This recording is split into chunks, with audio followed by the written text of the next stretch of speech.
собственно, запретили работать по определенным специальностям, господи, выходцам из Таджикистана. Насколько, на ваш взгляд, эти запреты повлияют на трудящихся граждан Таджикистана Новосибирской области? Я уже назвал цифру. 80% Новосибирского региона – это граждане Таджикистана и числа трудовых мигрантов. Это очень большое количество. Практически таджикистанцы занимают первое место в России, исходя из того количества, которое находится в странах СНГ. И климат, и нам тоже так известно, это суровый климат. Даже в зимнее время находятся наши граждане там. И подобные решения со стороны губернатора, я так называю, когда что-то мы хотим сделать, давайте как-нибудь время предоставим гражданам, проводим разные референдумы, проводим, соответственно, разные выборы, для этого время представляется. Вот Бухта-Барахта взял, он решение принял.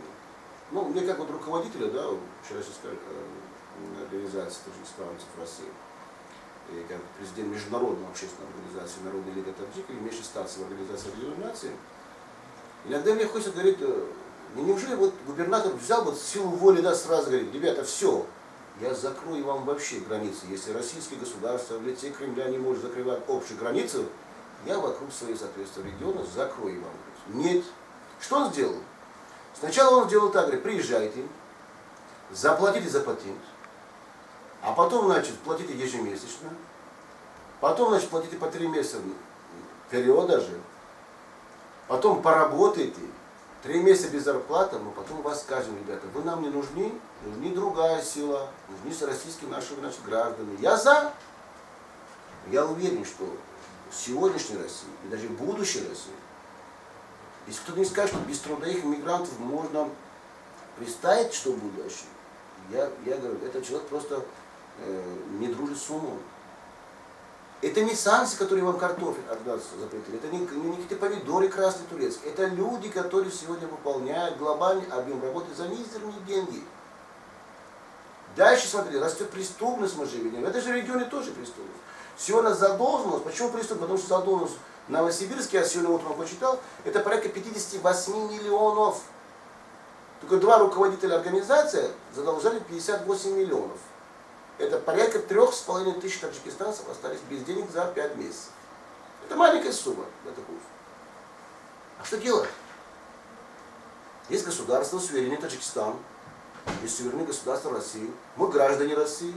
Мы за то, чтобы, да, будем поддерживать, но ущемлять прав национальных меньшинств. Мы национальные меньшинства находимся. В том числе национальные меньшинства находятся на территории Луганска, то есть на территории Украины Луганска и взять тоже Донецка, ущемление прав русских происходит. И правильно делал господин Путин. Почему происходило именно не вчера, позавчера или месяц, именно буквально вот сейчас? Это выборы. Это выборы, я сразу вам говорю. И касается вопросов на межгосударственный уровень, я еще раз говорю, что если есть господин Рахмонов, президент суверенный государства Таджикистана и господин Путин России, ну, я нигде не видел, не господин, что где-то у них пункте написано, что после наших переговоров дается самостоятельность каждому губернатору решать по легальным, нелегальным и прибытию. Нет такого пункта. Мы говорим о России, куда приезжают, как в Америке приезжают другие мигранты. Я считаю, что это задел окончательно достоинства таджикистанцев, не только таджиков, там узбеки, киргизы, таджикистане есть, и даже есть и другие национальности. Они обратились к нам, да. Сколько это будет продолжаться, эта жизнь? Без зарплаты, обмане путем, делать патенты. Сегодня профсоюз трудовых мигрантов собирает уже подписи же. Посмотри, что произошло. Я думаю, что как-то губернатор решил так. Нет, ребята, я вам помогу в этом предвыборном кампании Государственную Думу, чтобы население почувствовало. Да спросите у населения России. Они наоборот любят трудовых мигрантов. Они без них не представляют жизни. Самое страшное, когда у нас сегодня видно, что 10 месяцев в России по климату это зима и осень. Нет у нас лета и весны. Вы сами убедились. И не будет. Особенно в том части, где мы с вами разговариваем. Там нужно убирать. В Москве полно. У нас 17 тысяч работают дворники. Без зарплаты 6 месяцев. Свободные места. Я им готов предоставить каждому россиянину из Дальнего Востока при хорошей зарплате работать. Люди не хотят работать. И дальше не будут работать. Причина, вы знаете прекрасно почему. Потому что все те, которые не работают, сегодня 6 миллионов в России, в нашем государстве, причина только в одном. Все они имеют по 2-3 квартиры и сдают трудовые мигранты. Ну их их не будет. А дальше что должен делать? Мигранты деньги за квартиру не платят. А что должен делать человек, который безработный? Да он на работу не пойдет. Он трудиться даже не будет. Трудовой кодекс нашего советского государства. У нас нет трудового кодекса в нашем государстве России. Хочешь, иди работай, не хочешь, не работай. И поэтому я вижу, что подобные решения принято в интересах ряд депутатов, которые так хотели, чтобы довести до населения Новосибирска. Вот видите, мы пришли, мигрантов не будет. Ты, господин депутат, подумай, ты вместо никого не привел туда? А дальше и ход есть время. Вот сегодня я уже обратился к нашим советам при таджикской диаспоре в России, подготовить обращение на имя господина Путина. Причина в одном, значит, мы видим очень много жалоб граждан, ущемление их прав, незаконных арестов, абсолютное давление, невыплата заработной платы, значит, незаконные депортации. И обращение к тому, что если так этот народ не нравится сегодня или так будем дальше издеваться, дайте возможность, многие из граждан хотят уехать, но им зарплату не выдали, предоставить бесплатные самолеты, тоже Ил-76 военные наши. Люди хотят до 31 декабря, мы убедим, ну, если нам дадут места скопления наших граждан, тоже в Новосибирске везде приехать, говорит, ваш рейс улетит в Таджикистан 28 декабря или 1 ноября. Все таджикистане должны думать, дальше так нельзя жить. Мы должны возвращаться и требовать у собственных, соответственно, руководителей. Дадите нам возможность. Мы готовим, значит, места скопления нашей встречи и готовим к тому, что будет, потому что денег нет, хотя за счет того, что они мизерные деньги идут на самолет, еще граждане сели этих самолетов возвращались к своим очагам, домой, к своим детьми. Мы будем сегодня-завтра готовить этот проект на имя господина Путина. Ну, не исключаю, что в этом и будет и радоваться и сам губернатор. Посмотри, я вот решил, те все взяли свои шмотки, уехали. А дальше посмотрим, как. Будут приглашения, будут контракты, будем, соответственно, говорить наши приезжайте. Нет контрактов, нет, значит, доверия, нет правовое поле, значит, нечего тут делать. Вчера господин Рахмонов собрал заседание правительства, мы же в этом не в курсе.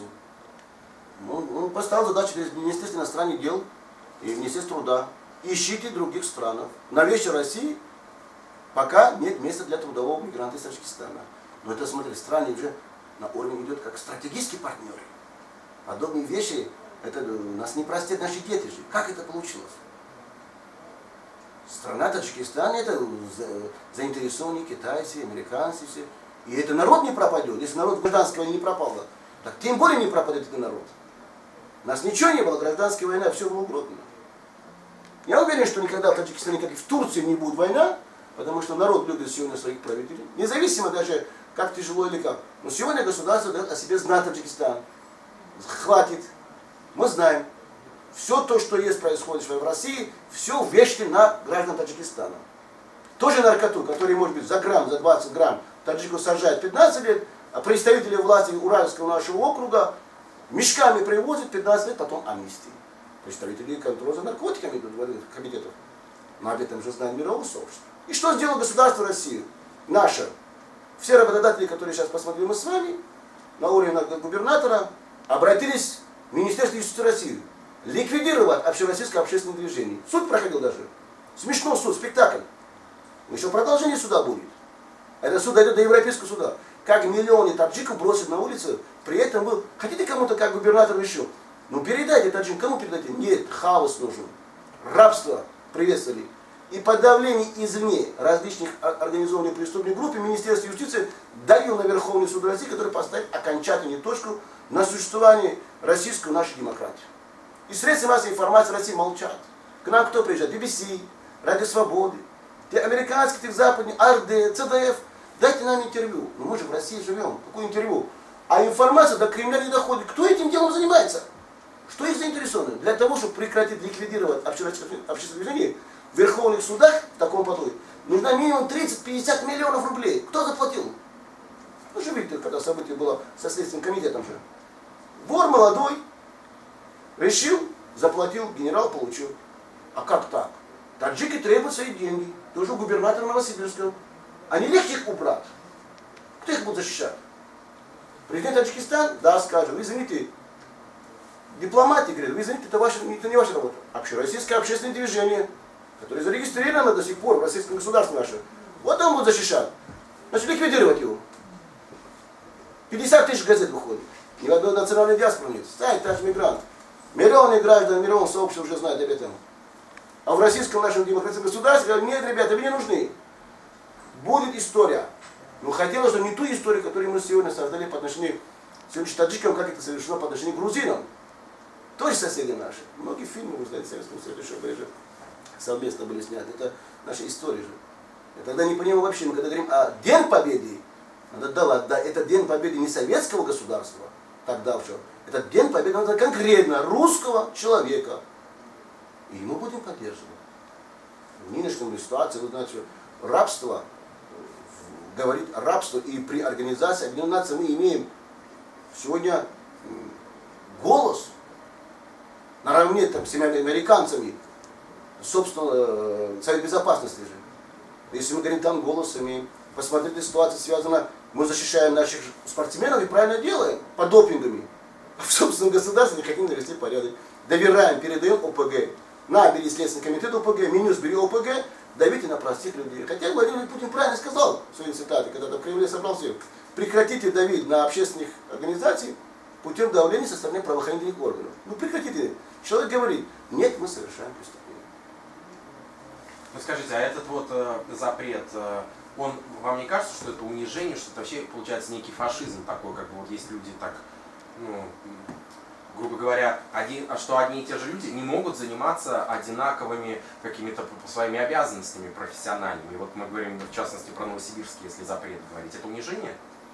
Ну, это унижение именно не только по отношению к иммигрантам из других стран. Сам человек, избран народом губернатором, он унизил население этого Новосибирска, давай так подумаем. Потому что многие там уже гражданство получили. Они являются частью этого же региона же. Вот это тоже является унижением. Это, к тому, что значит, вот решение подобное принимается, да, губернатором. Я думаю, подавление тоже может быть чьи-то. Но это вы правильно отметили, что это практически фашизм. Он поддержал именно идеологию фашизма в данный момент. Он может быть не один, другие также хотят.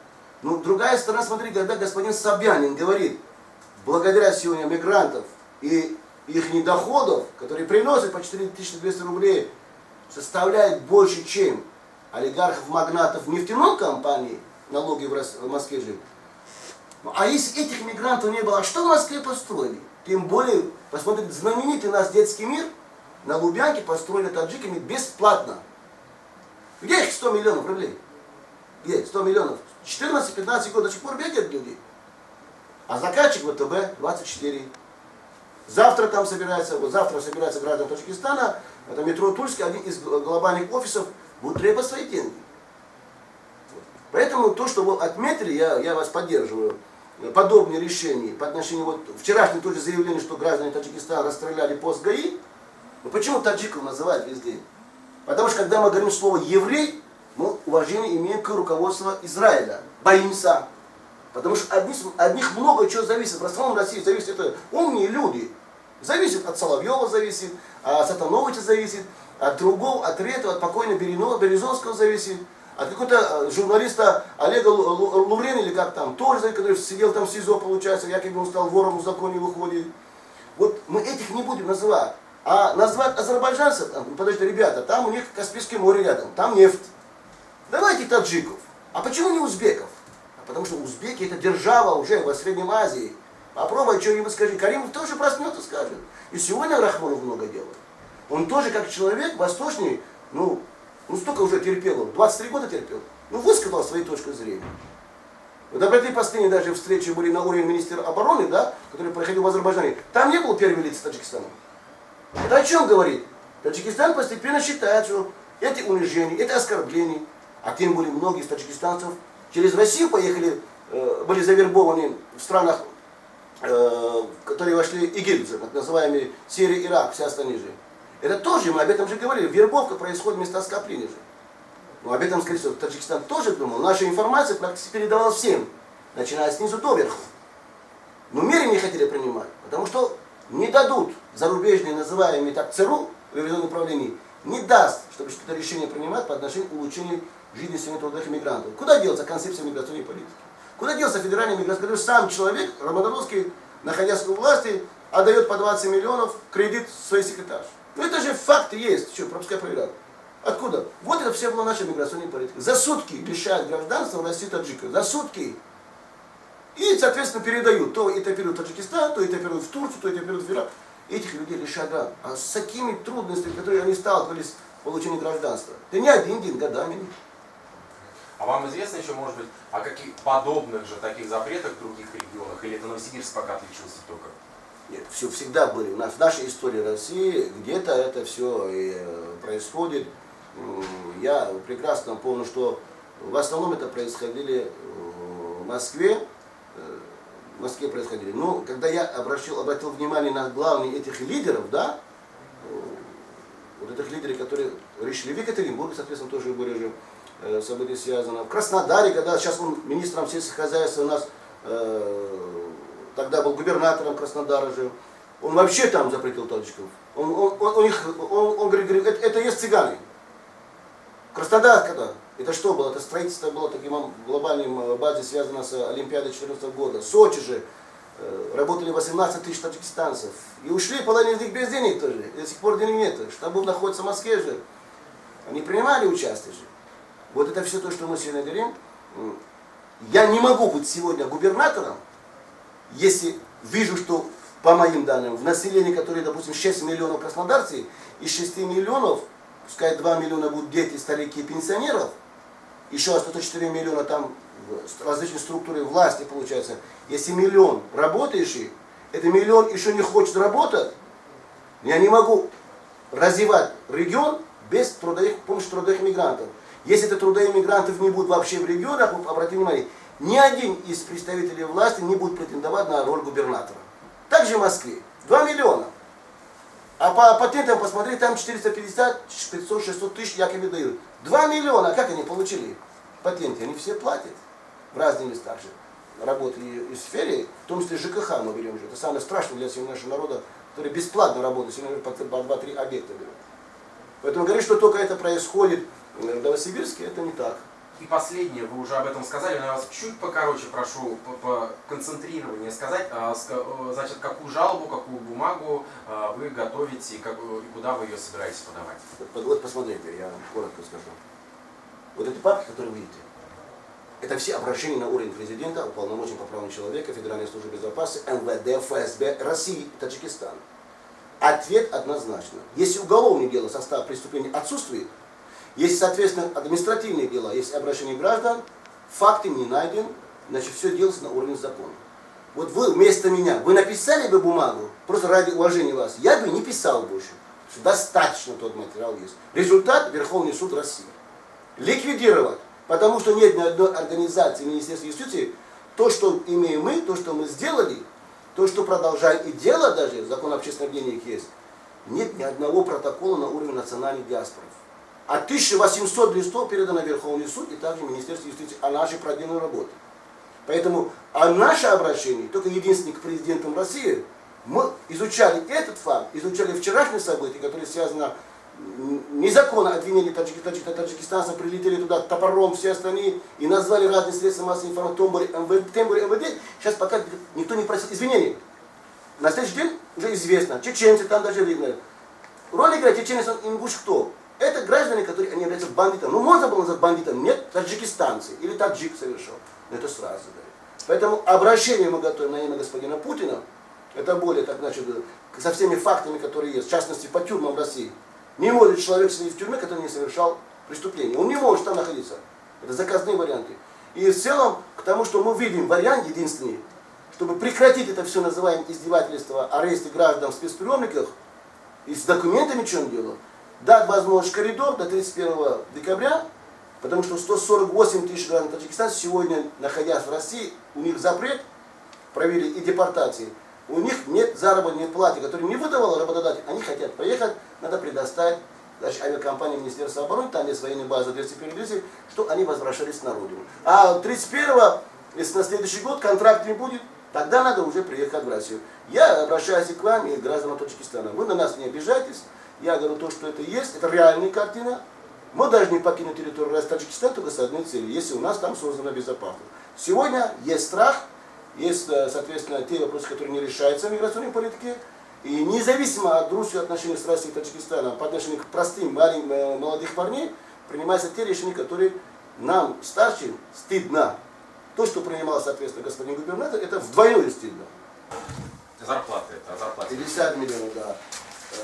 Это кошмар. Это Жуков, есть такой наш олигарх у нас. Как вот это у нас второго там, сейчас, Рябинский. Все особняки находятся в Англии. Таджики бегают сегодня где? В районе его офиса. 50 миллионов задался. Наш таджик бывший, вот, который здесь стал миллиардером, он задолжал 45 миллионов. Убедительный, да. Убед Магомедович называется, он на проспекте Мира сидит. Это все, это люди пишут доверенности. Где наши деньги? А если я папку покажу, там кошмар у вас, и все папки есть. Только Москва 1 миллиард минимум. 1 миллиард Москва не дает. Они боятся, что я заберу. Ну, люди приходят ко мне, не в прокуратуру же. Вот это все страшная история создал сегодня, что идти Минюс арестовать и ликвидировать организацию. Вот история наша называется, что. Что эта газета? Кому-то мешает, что ли? Ну, смотрите, да, назовите мне национальную диаспору в России, которая есть газета. Да не будет. Потому что это газета, это книга. Это, здесь нет ни одного, нет рекламы. Вот наши спортсмены, нет рекламы, нигде рекламы нету.